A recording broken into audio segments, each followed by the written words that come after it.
Hello, everybody. Welcome back to another episode of the DomJake podcast. My name is Jake. And my name is Dom. Now, this is a podcast generally where, for the beginners, not beginners, for the newcomers out there, hi. The two of us have been doing this for on and off over 2 years now, I think. I th- Right, well, something like that. we when we first started, it was very like there was like a huge gap, but ever since late Pretty sporadic, right? late 2022, then it really started. Like the gears started turning. Yeah, and like by 2023, by that point, we were like, you know what? Let's make it so that we at least have one or two episodes every single month.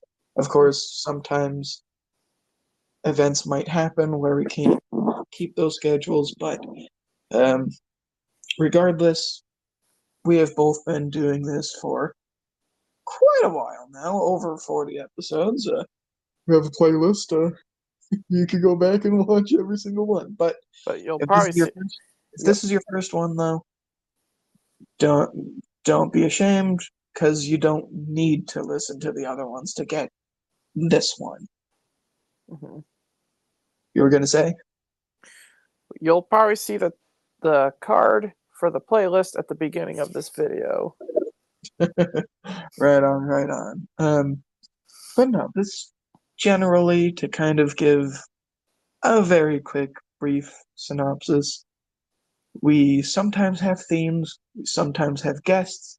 We don't have to have either one of those. Sometimes it's just the two of us, and sometimes it's boring, sometimes it's fun. This one, who knows how you're going to see it? And who knows how Dom's going to see it? I'm pretty. I mean, I am pretty interested where we're going with this. Good, because I have a feeling you actually don't know what I'm going to be talking about. Because I decided last night that I was going to switch the theme for this episode. And no, this isn't a surprise episode. This was just, you know, I just swapped it around. Yeah, Because something came up that I have to talk about. yeah. I straight up have to talk about this one. Regardless, today we are diving into a topic that has, let's just say, it's left many of us scratching our heads a little bit. And to an extent, our skin. Poison ivy. Hmm. Poison ivy. Gotta keep your eyes out for that. So, I mean, yes, the summer months have arrived. And we kind of went into, barbecue backyard fun. And I'm Right. sure we've even done, a 4th of July thing last year or the year before or whatever. Depending We've on when you're listening to this. true. As of as of sometime this month. Yep. Um, we've dabbled into the summer topics before, but there's a reason why I'm dabbling. Whoops. But there's a reason why I'm diving into this specific topic this time. I wonder if you could guess, Dom. Well, what could it be? I don't know. I have like freaking. Let's just say I've gotten a case. Hmm. So whether you're an avid hiker, a gardener, or just someone who is enjoying the great outdoors, or even if you just found yourself outside, right? Like maybe you don't enjoy it, right? Yeah.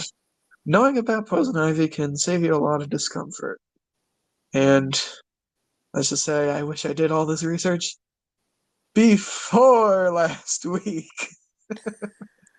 Well, sometimes we learn from the first time. Second time, shame on you. Well, the problem is I've had poison ivy before, Ah. even before this year. right? Actually, I'm just curious. Have you ever had a case? No, I have not. So I've definitely had a few cases before. However, let's just say the last time I've had it is over a decade ago. Mm, So okay. not so much, but I have had it. And I currently do have it. I have seen this in person. Right on. I guess we could start there. Seeing it in person, what does, off the top of your mind, what do you think poison ivy looks like? All I know is that it's a big giant rash that spreads. Oh, I'm talking about the plant. The plant. It just looks like just like your typical leaf, except I think there's a specific shape to it. That Specific shape, okay. mm-hmm. What type of shape are we looking at? We're looking at more so a, let's just say it looks like the Animal Crossing logo. Mm, I would have to say Actually, sometimes, but I would also have to say sometimes not. it Because kind of looks like a water droplet if it was green, or Shrek if he had a nose, like like a like he a doesn't have a nose. no no. A Shrek if he had like his nose was like running in the droplets. Okay, okay. Well, I'm not going to say you're wrong, and I'm not going to say you're right. Because, let's say, you described some of the plants. You didn't describe all of them. So essentially, what poison ivy is. Um, Poison ivy, if you see three leaves on a specific stalk, on a specific branch of a leaf, right? It's technically one leaf, even though it has three leaflets, right? It's kind of similar to, in your backyard, you might find a three-leaf or a four-leaf clover, right? It would kind of be comparable to a three-leaf clover, but let's just say bigger and comes in various different sizes, shapes, and even colors. It isn't just green. There I are see. there are types that are smooth with their leaves. There are Mm. some types where they're jagged. There are some that the points are red, and there are some that it is solid green. It Of looks, course, I'm yeah. sure there are some that are, a little bit white, a little bit brown, a little bit purple, a little bit, you name it, maybe some yellows in there. But overall, they all typically have three leaves. Yeah, it looks like like if you guess put that gross spray on from SpongeBob on it, you spray the clover and then it just grew larger. Grew larger and let's just say venomous, right? Yes. So another thing, and this is just a note, not every poison ivy looks the same. There are many different types, many looks, but a lot of the times, if you have grass, there's a good chance that you have poison ivy too. Just gotta look out for the three leaves. Gotta look out for the three leaves, but what do you do if a, I don't know, an animal who isn't impacted by poison happens to munch off a leaf or two? So now it looks like it's one or Hmm. or or a two-pronged leaf, and it's like, well, that's not three, so it's safe for me, right? Right. Well, otherwise you'll be sick, and So then another another function that poison ivies, and I should also add, actually, I'll ask you this. We heard of poison ivy, but can you name two other poisonous plants that are kind of similar? Actually, before I continue with poison ivy, There are two other main plants that often get mistaken and compared to, for good reason, because they are similar to poison ivy, but do you by any chance know the two plants that I'm talking about? Okay, so I have one like other idea of what the poisonous plant could be. This may not look like poison ivy, but could poison berries be considered something like that? So I do like I do like the direction. And yes, there are poisonous berries out there, and yes, they can have the same impact as ivy would, but I'm more so referring to, and you're gonna, probably be, you're probably gonna, you're probably Yeah, gonna smack your forehead and be like, "Oh, that's right," as soon as I say it, right? It's gonna be obvious as soon as I say these two, but any other guesses before I do? I can't really name them off the top of my head, like I said, but that's like the only other plant I know that's not poison ivy. Well, I oh, mean, I know there's more. There's other poisonous plants out there. definitely, but right now the ones that I'm referring to are poison oak and poison sumac. Maybe I might have briefly heard of poison oak, but not the last one. Sumac, no? Okay,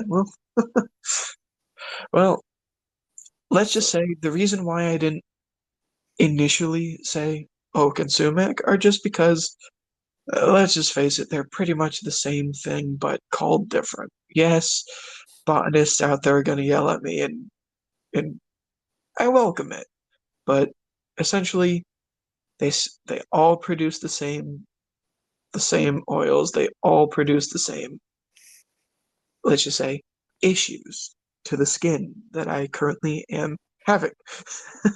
hmm. So, poison ivy or Toxicodendron radicans is a plant that is native to North America. It's known for its distinctive three-leaf clusters and could grow either as a vine or a shrub, depending on its environment. You can find it in a variety of settings from forests and fields to urban parks and even your backyard. The plant is particularly prevalent in areas that have been disturbed, such as along roadsides and trails. And a lot of times they'll pop up in like on the fence line of different properties, but it can pop up pretty much anywhere where there is grass. So it's like honestly, this can be in your backyard or in the back of a movie theater. Yes, as long as the landscaper didn't, take a little 2 week vacation, right? Mm-hmm. Yeah. It definitely can be anywhere. And Yeah. something that I was going to say is, again, this is one of those sometimes, not all the time, but sometimes those poisonous three, let's just call them the poison trio, right? Right. Yes. Literally. Right. Yes, there are more poisonous plants out there too, but these are the ones that are, the ones that cause this same reaction. Um, but no, some of the plants also have a glittery sort of shine to them, where if the sun reflects them or a light, it kind of looks shiny. But once again, not all of them. So that's one of those things. Just be careful if something has three leaves, and it's obviously not a clover, right? Yeah. It's just a good rule of thumb. Yes. Yes, are there possibilities that that three-leafed plant is perfectly safe and sometimes even edible? Yes, it's definitely possible. The world of plants is almost full of contradictions everywhere. It's like this bunch of fruit is perfectly safe, but the thing that looks exactly like it and is technically related to it could kill you in like 2 minutes, right? Like poison ivy, the appearance can vary. Like I said, some are shiny, Like, some have red, some are jagged, some are smooth, some are like, big, some are little. Um, and it makes yep. it a bit tricky to identify them. Now, have you ever have you ever had any close encounters with it, or have you seen it physically as a plant in like your yard or at like a I've seen school them pretty. yard? I've been up close to them before. Yeah, but you just haven't gotten got Like, infected, let's just say. I've not gotten infected, luckily, but I've gotten close to like literally like smearing it around, like maybe like trying to grab something out of like a bush. Um, Thankfully, I yeah, like it was your turn to pick up the baseball that happened to be in the bush, and then you're like, "Oh well, I have to navigate my arm this way, so then I don't get my arm touched by the green demons." yeah. Otherwise, like it's yeah. You just gotta work your way around. Work our way around, yeah. It's like you probably want to pick. Like you gotta be careful when you're picking that golf ball, otherwise you'll have the blister the size of a golf ball. You you very well could. Um, I'm laughing because obviously I'm looking at areas. Ugh. Uh, Well, but it's like I've. The point is, like I have gotten pretty close to them before. Gotten very close. Well, yeah, I definitely wouldn't want to like wish this upon anybody, unless if they've never had it before, in which at least once, like, get an Well, experience. well, sure, it may be the most painful experience, or Um, better yet, just don't get it. Learn from somebody else. I mean, sometimes with empathy and sympathy, you don't know how someone feels unless if you've gone through it. Sure. So dumb. That means, oh, we're gonna rub some on you right now. Oh no. No, we're physically not going to intentionally do anything like that, but if something accidentally happens, then you know what? It happens, and we could possibly use this episode as a little bit of a learning point. Uh, Yeah. but anything is definitely possible. Just like some people don't get impacted by it. Simply, Like, straight up, I could rub all the leaves, let's just say, on your arm, and you might not show any signs of it. Because you might not get infected. You straight up might be, I would say, immune. Obviously, mm, this isn't to turn around and have you digesting it. Don't eat it. But I like mean, I don't. sometimes people don't even get impacted by it. Mm, that's. Yep, people's bodies are different. Right. And this isn't to say I should then put this in my pasta and pretend it's basil. Oh, oh, oh. Well, I it's, I definitely would not. yeah, but so yep, there's definitely different types of poisonous plants like you. I mean, you have any other plants that you wanted to mention? So I mean, the triple threat ones I already mentioned, and those are the only ones that produce the specific chemical in them. Um, in this type of way. The only reason why I don't have any of the other poisonous things like poison mushrooms or technically jellyfish are poisonous, kind of technically, but they're also not plants, but they're also technically. jellyfish are weird. Let's just move on at that point. But Yeah. to kind of get into the science behind poison ivy and the other two, but from this point on, I'm just gonna say ivy because it's a little bit easier, right? And Hmm. but the same goes for oak and sumac, right? But the culprit behind poison ivy's infamous reputation is its urushiol, which is an oily resin found within its leaves, stems, and the roots, and also the flowers. Because if you leave poison ivy long enough, as well as oak and sumac, it will start to flower up and produce, I would say, pretty flowers. It's not Mm. just the leaves, it's not just the stems, and it's not just the roots. There are so many different forms. Um, but when your skin comes into contact with its urushiol, it binds to the skin and triggers an allergic reaction. This reaction can cause itching, redness, and blistering that can last for weeks. Urushiol is extremely potent. Even a tiny bit can cause a reaction in most people. But it's interesting to note that the urushiol can remain active on different surfaces, including clothing and tools, for up to 5 years if not properly cleaned or replaced. So, yes, it's possible for you to, let's just say, have some work gloves and you're picking some things, right? But let's say this year you didn't get anything, and then you forgot that you picked some poison. You picked some poison.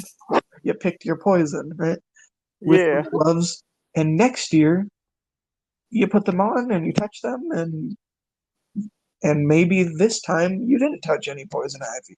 Well, it doesn't matter because that oil could still be in or on those gloves, and you could get it this time, even if you're pretty sure Mm. you never touched it this year. It could still be there, Yeah. still be in your pants that brushed upon it. It could still be on the hammer that you rested in the garden. It could be anywhere.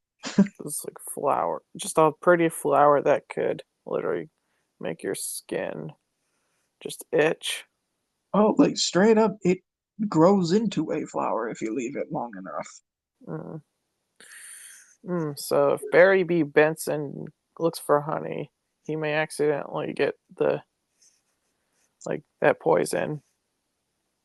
Which is interesting you say that because did you know that most of the, I would say, animal population in the world don't get impacted at all Mm. by poison ivy? So I guess our cats and dogs wouldn't get it. Cats and dogs don't, but guinea pigs and other primates do. So, like, Hmm. a chimpanzee, Hmm. orangutan, you know, Yeah. monkey-ish types of things, and for some odd reason, guinea pigs. Yeah. Like like primates and just little hamster type animals. My hypothesis is because not every surface of those animals. Oh, guinea pigs, it's kind of weird though. But like with primates and humans, right? Which technically humans are primates. So I'll just say primates, right? With Sure. primates, not every surface is covered in hair. Hmm. Technically, you have an exposed belly all the time, right? You have some some facial skin that's always exposed usually. You'll have, your ears which are exposed, you'll have like a nose, you'll have different areas that are exposed. And in some primates examples, their big old booty. Yeah. um, but my hypothesis with guinea pigs, I didn't do any research on why guinea pigs, because they are kind of like a ball of fur, right? It's like they're not. I don't think of them as having, thinner hair somewhere else. But I would maybe imagine that they just might rub around in it a lot to the point where, oh, there you go. Now it's in their system. But I don't know. I don't know why guinea pigs. But if your dog rolls around in some woods, doesn't matter. But if you touch your dog that rolled around in some woods, then you could get it. Mm, Or, in other words, something that will get you a little bit closer to home. If your outdoor cat just happens to brush upon something I and mean, you do an hour of cuddling, right? yeah. You could get it. Thankfully, I have not had that happen to me because he likes to. He likes to go in this bush that's like right against our house. It's not kind of looks like. I mean, it's not seaweed, but it looks. You had to have seen it before. But it's like it's like a giant. It's like giant grass, but he's been just sitting inside there. But I don't think he's been rubbing on poison ivy, luckily. Or at least so I think. But Right. I mean, is it possible that maybe the whenever the cat's grooming itself, right? Maybe they're licking it all off. It's yeah, possible. maybe, probably, and then he's just fine. Could be fun. Or I mean, like, I assume you don't do this, but I honestly won't judge either way. But you don't like put your cats in a bath, right? Like actually, bathe them, right? Years ago, we used to bathe them, but let's just say they'll make your skin they'll make your skin all red, regardless whether you have poison ivy or not. Well, but yeah, like They'll, years years later, touching something that had contact with poison ivy mhm, could definitely cause that reaction still. mhm. And how do you think that impacts people who spend a lot of time outdoors? It's just then I guess not necessarily paranoid, but I guess now hyper aware, Hyper aware and cautious, kind of, very cautious, but not to the extent of paranoia. because how I could kind of imagine it is for the case of me, it's been over 10 years since I've last had something like this. And mind you, I didn't have it this extreme. If anything, I had it similar to what you saw my right arm to be like, which my right arm only has like, some red patches. My left, ooh, that is, I've never had it like that. Mm, But the reason why it looks like that right now is because my body is doing its function. It's doing the right thing.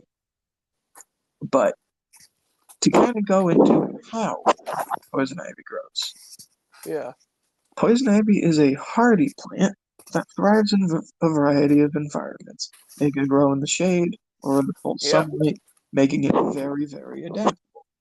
The plant spreads through seeds, which are often dispersed by birds, because birds are not impacted by the harmful stuff, mm, and through its extensive root system.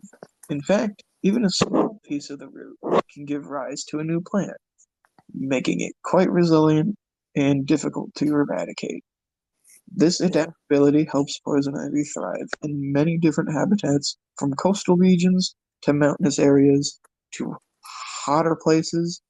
But I wouldn't say snowy places because usually, whenever there's a plant in snow, usually it dies out. But yeah. maybe with global warming rising up, maybe Antarctica can now have some poison in it. How we don't want the polar bears to get poison ivy. They probably won't be able to because bears, brown and black, do not get impacted. So Mm. I would assume that polar is the same way. I mean, I could be wrong because let's let's say the other thing of invasive species, right? Or unknown unknown species from one to the other, right? There's Yeah. a case of, well, this thing and this thing have not interacted ever for 50 million years. Suddenly, they interact. And now it's super harmful for one of them because, well, I didn't have 50 million years of evolution to be able to navigate around this, right? So suddenly, out of Mm. nowhere, it's a problem because maybe polar bears could be impacted, but I would be honest and say I didn't find if polar bears are uh, impacted or not. Um, but no, it's definitely in a lot of various places. Not Yeah. Well, just America, not just the Western civilization. There's there's some poison ivies in Asia. There are poison ivies in Europe. I'd imagine it's Africa. definitely, yeah. And it's like, I guess the whole point is like, you definitely, I guess, do your homework before you start rolling outside. Right.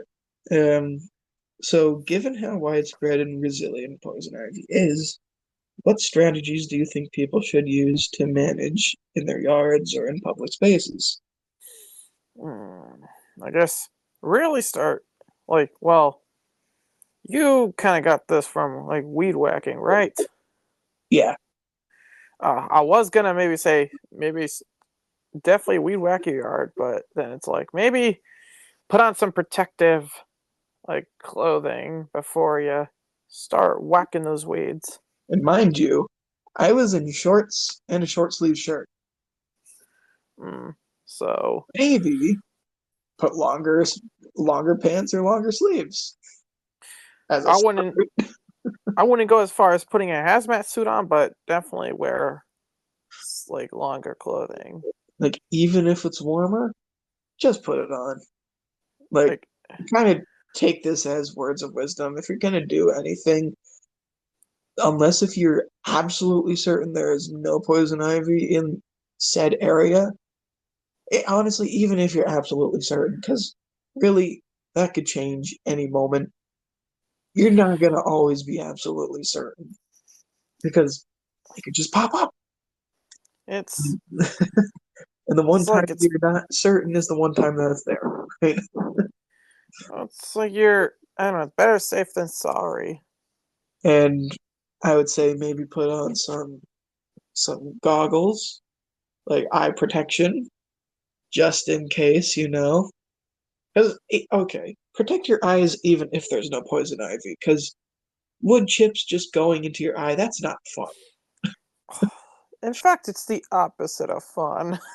Like a pebble that you run over with a lawnmower, that's not fun if it gets your eye. So Oh, kind of protect your jeez. eye regardless. But I don't even want to. Oh my god! Just the thought of how about like a wooden little splinter just pierces through your like eye. well, I mean, you already have like uncomfortable like eyelashes and they're not launched at you. It's like, Hmm. oh, I gotta get it out, right? Like, Yeah. imagine if something is, actually launched or whatever. Of course, Hmm. this isn't about launching things in your eyes, but you should protect your eyes, right? Like you don't want. How about you don't want a blister right near your eye from like a rash? What I would also suggest, if you're in like a public area that you're not the landscaper of, right? Because you don't know where the public parks have their ivies, Hmm. if at all. Hopefully not, but hey, I Yeah. mean, it's probably there. You just probably have to know where to look or to be unlucky. But let's just say you're going to spend some time somewhere. Bring a seat so you're elevated, right? Yeah. Bring a maybe quilt, blanket, towel, something to lay upon the grass. So then you could sit on the ground on top of a thing that's covering the stuff. Of course, Hmm. be careful with that because, well, as we mentioned before, it could get the bottom of that quilt, I'll call it, impacted. So then you'll definitely have to wash it afterwards. Hmm. Now, usually, I've always been of the mindset of if something touches the grass, even if it's not poison ivy, there's a chance that maybe a dog peed there, right? So, like, wash the thing, right? Maybe someone spat there. Maybe someone Hmm. shat there. Maybe someone crushed a little gnat under there. Yeah. I don't need to do a freestyle rap. Or if somebody's like fleeing from the scene, they can hide their gat there. Or maybe it's Mike Myers and the cat in the hat there now. And then he took his knife and went splat, splat, splat there. Okay. Okay. We don't need to go Okay. on this Let's not tangent, but let's not get ahead of ourselves there are here. definitely a myriad of things that could be on a surface of any Hmm. surface. Doesn't even have to be outside, right? So Hmm. it's always a good idea to, especially in the outdoor universe where you don't technically know what was there before you, you should be careful with where you put things, what you touch, what you do. And Yeah. so wash the towel that you put on the floor. Floor, well, floor Mm. and ground, right? Uh, Yeah. so I will say though, while many of us are only able to see the negative side of poisons like this, it does have its place in the ecosystem. How do you think it could possibly fit in a Mm. positive manner? So, so you did say it doesn't affect some animals, but do you think it's possible that it could steer away rodents, like, or just animals that you don't want? It's good at protecting.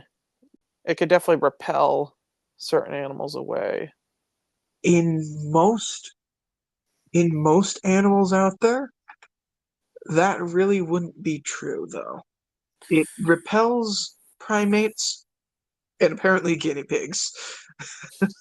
And well, So, humans, I mean, right? So, like if there's technically any, if you wanted to live in the woods alone, you technically could plant like a whole bunch of poison ivy and keep yourself locked up in your cabin in the woods so then nobody Mhm, disturbs you for the rest of ever. You could mhm. do that to keep out other humans and monkeys, but really it's Just a gonna be harmful to the hunting dog who is going to you, or to the birds who are just flying over it, let's be honest. it's like just I'm just thinking of a stray monkey just casually going to your yard. And you're like, okay, you know what? You're my friend now. You And does you that get to live in that tree, okay? You get to have uh, one tomato that I grow every single day. No more, no okay. less. All right. Does that monkey happen to be wearing red boots? Um, no, it happens to be wearing nothing because we are in the real world. No, But it's like I'll take the tomato. but but in reality, it does provide food, and it does provide habitat for Mm. wildlife. Birds in Yeah. particular eat the berries, which, the flowers turn into the berries. I actually didn't mention berries, but this is where I said you will get to that point later. This is later. Um, yes, there are berries that grow from the flowers that grow from the leaves. that grow from, the roots from the system, the whole big system. Yeah. They eat the berries, and the dense foliage offers shelter for various animals. However, like I said, for humans, it's mostly bad news due to the severe skin reactions it can cause most people. For those who are highly sensitive, even indirect contact, like touching a pet that is brushed against poison ivy, can cause a reaction. I mean, I've never really had it, so I wouldn't really know. Do you know if there's a possibility that you had it, but you were young? So, like, maybe family members are going to be like, yes, you had it. Don't say you don't. You've had it. I You don't. were like two I or something. I do not recall having poison ivy. And But you how? as a conscious human being, not worried about what Cocomelon you were going to watch next. That wasn't even a thing. But But no. But to your knowledge, you haven't. Okay. I. However, I've had. I guess this isn't necessarily like. Well, I mean, it does relate to the skin. I've had really bad sunburns where then I couldn't really move a lot because then it was Um, just so it was just very painful just to move. I could say I've been there, but I've had severe sunburn, and let's just say I've had poison ivies. I would much rather go through sunburn, Mm. even extreme sunburn. Hmm. That's Much that's better to go through than this. hmm. Definitely a strong thing to say. But yeah, And yes, it's probably one of those things like, no, if I have a third option of not having any of them, I'll pick that. But but if the only two choices are sunburn or poison, then I pick sunburn like 100% of the time. 'Cause mhm. with sunburn, usually you can find a way to be comfortable, right? You could find your position that you're not going to get your neck on the pillow in a weird way or your arm in a specific way. You could find a way to lay without it being an issue. It's only an issue if something touches it or if you lay on it or Mhm. whatever. With this, doesn't matter how you're, with poison ivy, I should say, doesn't matter how you're positioned, it's still just as itchy. On top of the fact Mm. that with my left, the one that you had a hard time looking away from the other day, uh, Yeah. with my left arm, I also have to consider, well, I can't lay in this particular way because then I'm probably going to pop my blister, which will probably get infected if I don't do something about it relatively quickly. It's it's more annoying poison ivy stuff. I will say, if it's just a minor case of poison ivy, like the stuff I have on my right arm, that Yeah. would probably be a little bit better than severe sunburn. So it kind of depends on literally picking your poison sort of deal, right? It depends on what type you get. If it's severe, if it's weak. But Mhm. let's just say if the options are severe sunburn and severe poison ivy, severe sunburn all the way. Mhm. So it's like, so it's like, so you doesn't matter how you sleep, you'll still itch. So my thing is like now, I'm wondering. This is probably more directed to you. Have you at least had a harder time falling asleep, or have you lost a lot of sleep, or you do sleep and you wake up itchy? Well, so there is a way to combat the itchiness, which I was planning on kind of getting a little bit later. Um, So then, but yeah, no, I'll answer that part a little bit later. But I'll give you a little quick thing. There are itch creams out there. There are creams, there are sprays. I've been using a spray because, rubbing the area kind of makes it a little bit worse for me, at least this Hmm. time around. Um, but you probably heard, or maybe you've seen in like a medicine cabinet or basket or wherever you keep them. You might have heard of or seen cortisone. That's a Yep, we've ointment for, let's just say, itch, itch, that's irritation, and stuff like that. that's been a yep, and like in our household, yep, cortisone has been used. Typically, for our household, it's for the bug bites, but guess what? This time it's been for this. However, I haven't actually used a lot of cortisone this time because the spray is doing wonders for me. But Mhm. I'll get into a little bit more detail with that um, in a little bit. Uh, All right. so, to kind of move on to prevention and identification, the best way to avoid poison ivy is to learn the identity. It is to learn to identify it. Remember the old saying, leaves of three, let it be. So even if it's a three-leaved plant that is super healthy for you, might even, I don't know, cure cancer, right? Even if it's a very, very healthy thing, it's best to kind of leave it alone.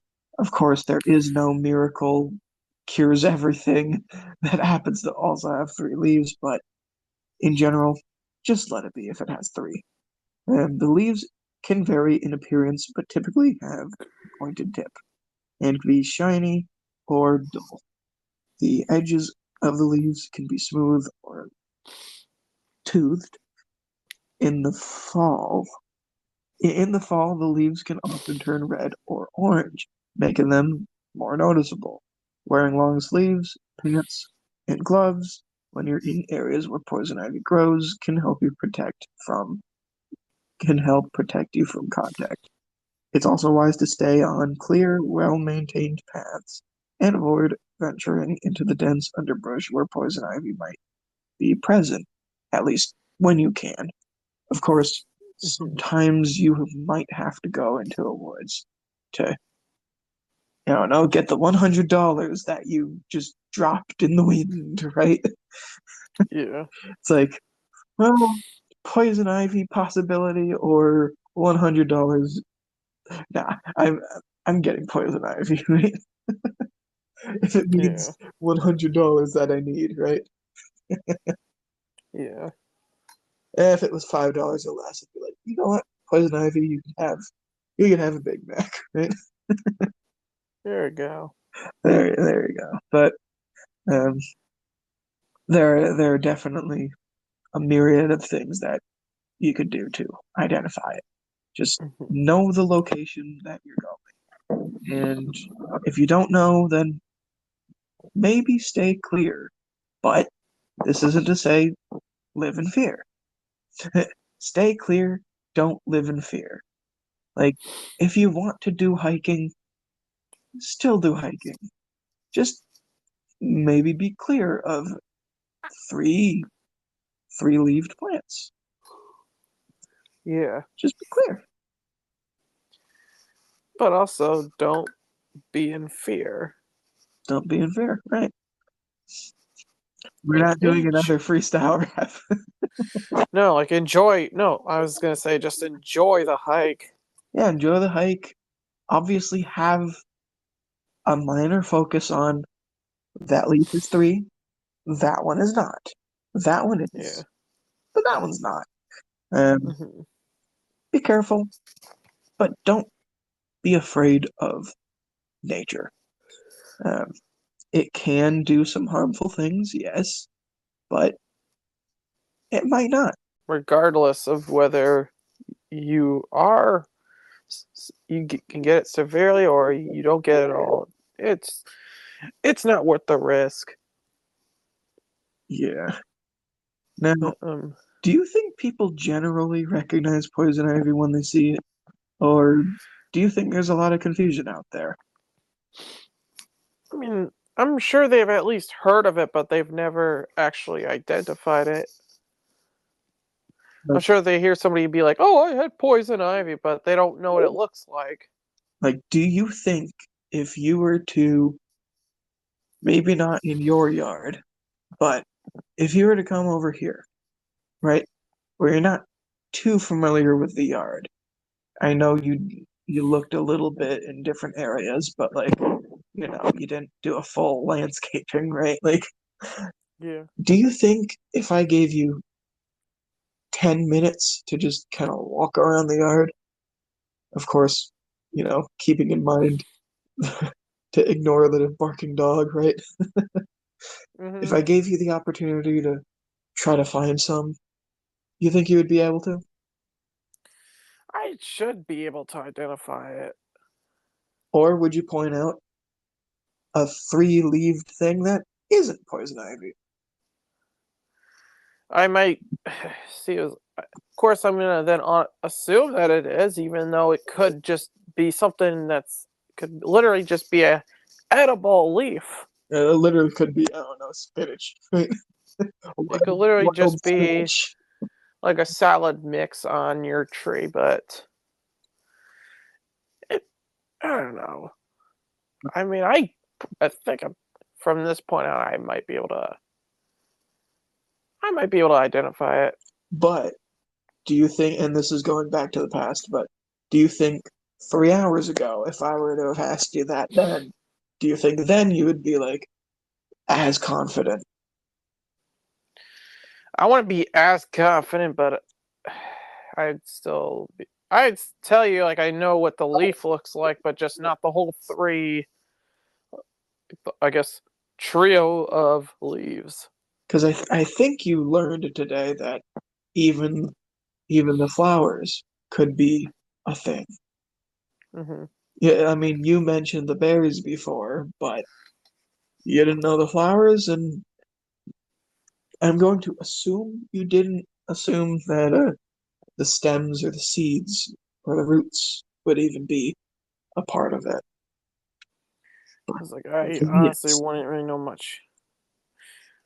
I mean, I would assume that if the seed should have like some poison ivy or whatever the oil is in there. has some bad forms of capsaicin, right? A different form. Sure, Yeah, if you want to put it that way. right on. But if you do come into contact with poison ivy, it is crucial to act quickly.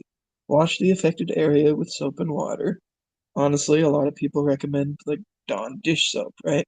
Because it's tough on oils. And what is urushiol? Well, yeah, it's an oil, plant-based oil, Hmm. but an oil.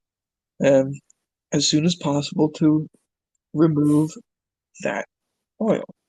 It's most effective to do this within the first 10 to 20 minutes after exposure. Special Hmm. soaps designed to remove urushiol can be particularly helpful here. It's also important to clean anything that may or may not have even come into contact with the plant, like clothing, tools, or even pets. Urushiol can remain active on surfaces for around 5 years or so. Uh, so thorough, so thorough cleaning is essential. Make sure to wash your clothing separately to avoid contaminating the other laundry. So don't put, I don't know, your t-shirt that you wore yesterday with the infected stuff today, if at all possible. But Hmm. this doesn't necessarily cause an issue as long as you're sure that everything was thoroughly washed. You technically Yeah. could put in infected things in with the uninfected, but there's that gamble. There's that gamble Yeah. that you didn't wash it well enough. And now, let's just say, 10 other articles of clothing are now impacted when it used to just be one or two, right? Uh, Hmm. so, once again, it's a be careful sort of deal. Do what you think is the best case. Usually, the best case is to separate and attack, right? Yeah. Well, it's like it may course, what may be best for others may not be the best for others too. Because, I mean, we already mentioned that some people just are not affected. So, Hmm. do do people need to be super careful whenever it comes to disinfecting their clothing if they're not I mean, infected? I mean, you still. I mean, if let's say you may not be infected, but True, maybe your brothers may be. true. That So is you still want to be careful. that's the answer. That's literally what I was what I was asking for. Regardless whether you get affected or not, you still want to be careful. You still want to be careful, right? Because even if it's just you in the house, well, I don't know, maybe when you're signing for the Amazon delivery, maybe your sleeve brushes upon theirs and suddenly they have something, right? Because it comes Hmm. out of nowhere. Um, But even then, it's like, yeah, you're just because it may, like even family, like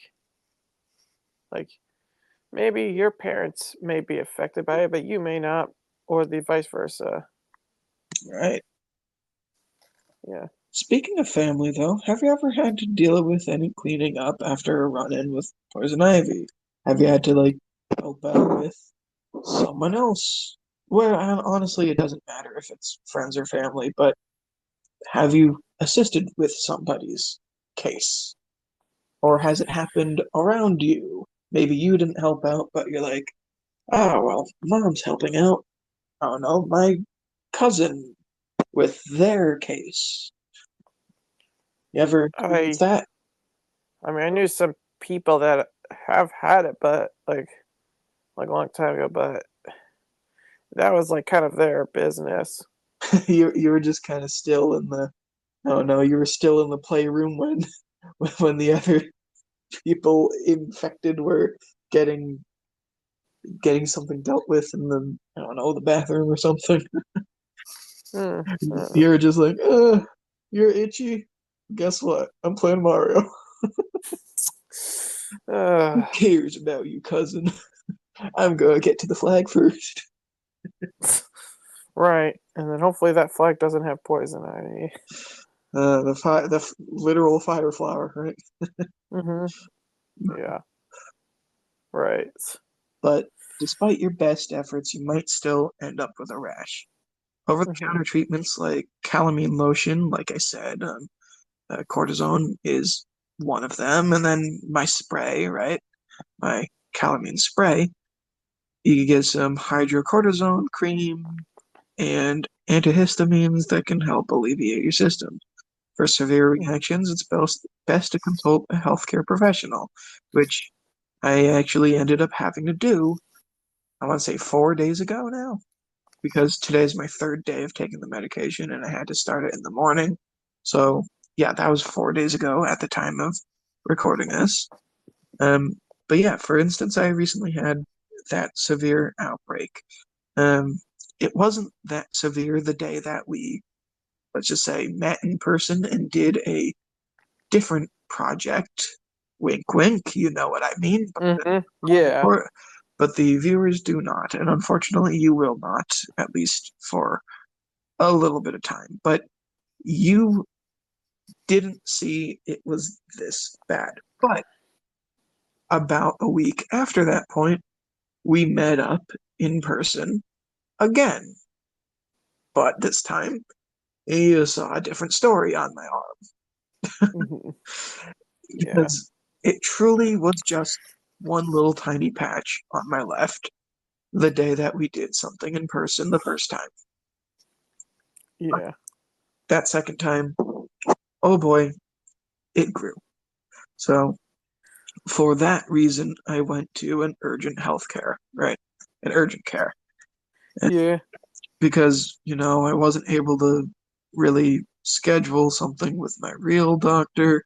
So, and it was one of those things. It's like poison ivy, as long as you have a PhD in and are able to kind of assign medications, I would kind of assume you at least know stuff about poison ivy, right? It's Mm-hmm. one of those like it's not something you need to be specialized in. Of course, it helps if you're, the skin doctor or whatever, but I would trust an urgent care doctor with this. I would trust, you know, seeing my neighbor who might be a nurse with how should I go about this, right? Just different things like that. And Mm-hmm. but definitely best to consult a healthcare professional, whether it's hospital, urgent care, your regular doctor, um, or your Mm. neighbor nurse. Honestly, it's like because I'm sure these like nurses or healthcare professionals have some cross training, even though they're not necessarily specializing in that particular thing. Of course, this is coming from the two of us who are not medical professionals and or have not tried to go to, doctor school, but I would assume that like the doctorate path, you would have to take a little bit of maybe dermatology class, even if you were going to go into ocular. Mm-hmm. Maybe. Because I mean there's overlaps, right? Your your eyelids, well, guess what? They're skin. So do you go to a dermatologist or an eye doctor for eyelid stuff? You might be able to Well, go to both. Maybe. I mean, yeah, well, as long as your insurance covers it. Because I mean, as long as it has a part of the human body, let's just say there's going to be overlaps with honestly a lot of other doctors out there, right? But Yeah. it was my assumption, and I think I'm right, but it's my assumption that poison ivy is one of those general cases that like a lot of people will probably know how to deal with it professionally. So urgent care it was. All right. Um, but yeah, I had intense blistering. I still have it actually, and I was prescribed a medication to reduce the inflammation and itching. This prescription medication is actually, and I have my paperwork from said event. It is called prednisone. Pre- prednisone. Yeah. Mm-hmm. Um, or prednisone. I don't know. But I have I was prescribed, I'd say, 14 days of pills, right? Where I started the first 3 days. This is the third day with 6 pills. Each of them are 10 milligrams. So this day I had 60 milligrams of this medication. Next day another 60. Today another 60. Tomorrow another 60. But then I'll reduce by one every other 2 days. So the pattern is pretty much 6, 6, 6, 6, 5, 5, 4, 4, 3, 3, 2, 2, 1, 1. Obviously zero after, right? Um, Mm. but I'm sure other cases might have a different amount or a different severity, maybe a different medication overall. Because I don't really have what I would say allergies to a lot of medications. Um, but there's definitely the but there are definitely other pills that are taken orally or some applied as cream, and sometimes you might even be able to get like a steroid shot. Mm. It all depends on the severity of the reaction and if you're allergic to different things and what you can and can't do. And home remedies such as oatmeal baths and cool compresses can provide a little bit of relief for the itching as well. So with the cold compresses, something that I actually ended up doing was instead of ice packs, I tried ice packs with the recommendation of the urgent care doctor, right? Mm-hmm. But I ended up taking some ice cubes because the ice cubes are they're cold until they melt. For the ice packs, they weren't lasting a minute until they were like room temperature. But the ice cube, I was able to just kind of rub it around, and that is able to provide itch relief. So I will recommend that. Put like actually use ice. I'm not saying ice packs, and I'm not saying wrap a towel around it so then it dials it back. No, you need the cold, right? Like it I mean, really helps with the itch relief. What the poison ivy is kind of doing, especially if you're itching the area, it's kind of making your skin surface a little bit heated. So, similar to a sunburn, it's radiating a little bit of a heat. yeah. Next time I get sunburn, because, let's face it, I get sunburn a lot because of the complexity of my skin. But, I mean, that's why. That's why if your skin's red, you could still feel the heat from it. put some ice on it. I would I'm gonna test that out next time I get like a sunburn. I want to put some ice like straight on the thing.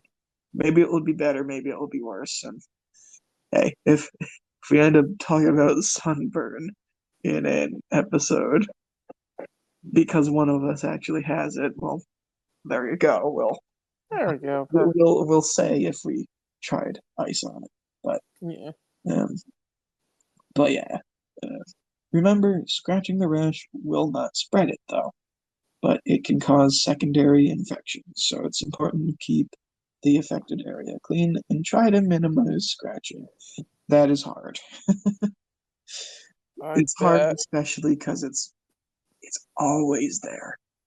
Yes, you can have itch relief, but as soon as that itch relief like thing, I don't know, washes away or the ice melts or whatever, dang, it's gonna be hard. Yep. But gotta minimize it because those blisters that you might be getting, that I certainly do have, are essentially the body's own remedy. It's the body's an interesting thing because it knows what to do even if you don't know what to do a lot of times. Of course, sometimes your brain can override it and be like, oh, I gotta panic now. But the reason why I'm getting these blisters is because it is an allergic reaction that the white blood cells are attacking. It's an outsider that entered through my pores, and my white blood cells are like, you're an imposter. Get out of here. You're not supposed to be here. Get out. Right. And what ended up happening is my platelets then are covering an area, and a nice little ooze, a pus, a mucus is filling up like a little bit of a water balloon. And so to kind of translate it, it's like I always have an ointment, and it's like I always have a band-aid over my area, right? Yeah. So it's not a good idea to pop them because, well, they're there to make it easier for the thing to go. And whenever it naturally is time for it to go, it will then naturally deflate on its own. So I will be having these balloons on my arm until it's time to go, which I would say two of my bumps, I think, are done. I think I'm, I would be honest, I think I'm over the hump. I think I am, even though some of my bumps are a little bit bigger. I do think I'm over the halfway point of, I think I'm getting better. Oh. I think it's doing its natural thing. Well, it sounds like it's a bit of a stepping stone. It graduated from the first stage. Like I'm confident that by next month, like 30 days from now, and especially 30 days from when this is being, uploaded. But I'm sure that'll probably either be super close to done, or I think I will be done. I honestly think it will be done, as long as I don't touch another leaf. Just don't want to keep poking it, then it won't burst. But like, if these did pop, the only bad thing that would probably happen is infection. It won't spread. Like, my bumps are only there because of the poison ivy. It's not there as poison ivy, right?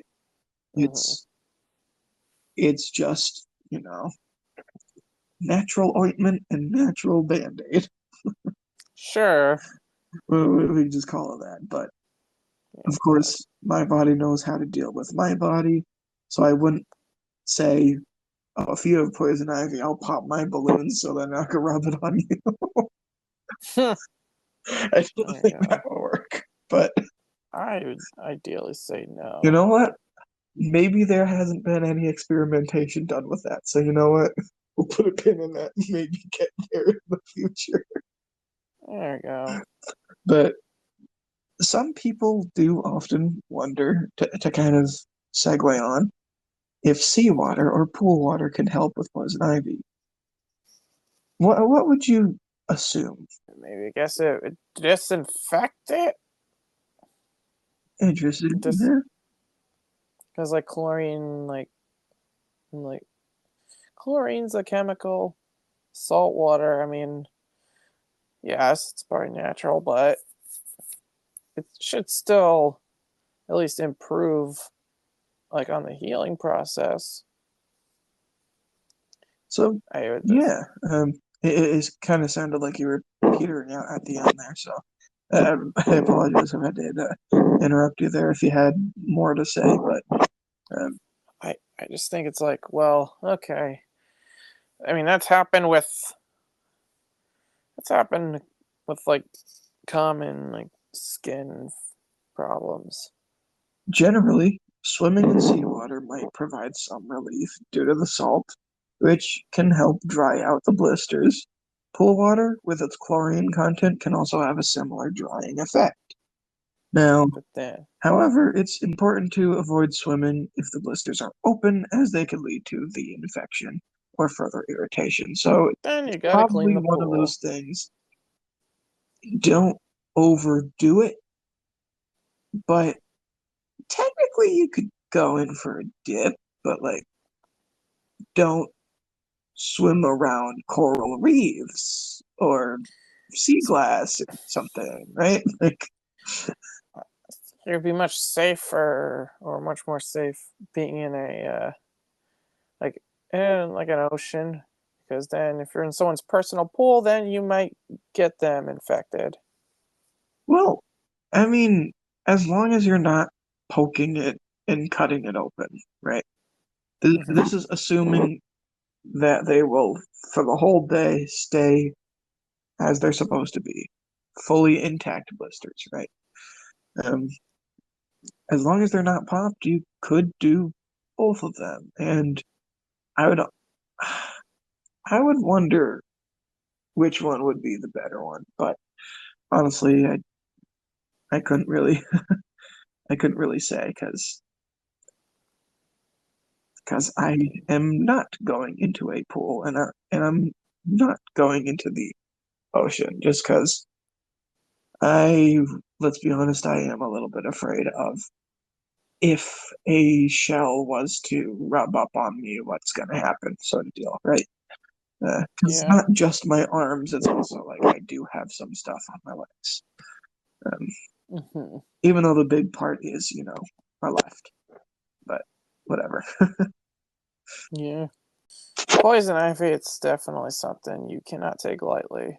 There are many myths about poison ivy and the other two that, you mentioned before. Pop quiz, what are they? Poison oak, poison ivy, and then poison sumac. There we go. Nice. You get a good noodle sumac. There we go. Sure.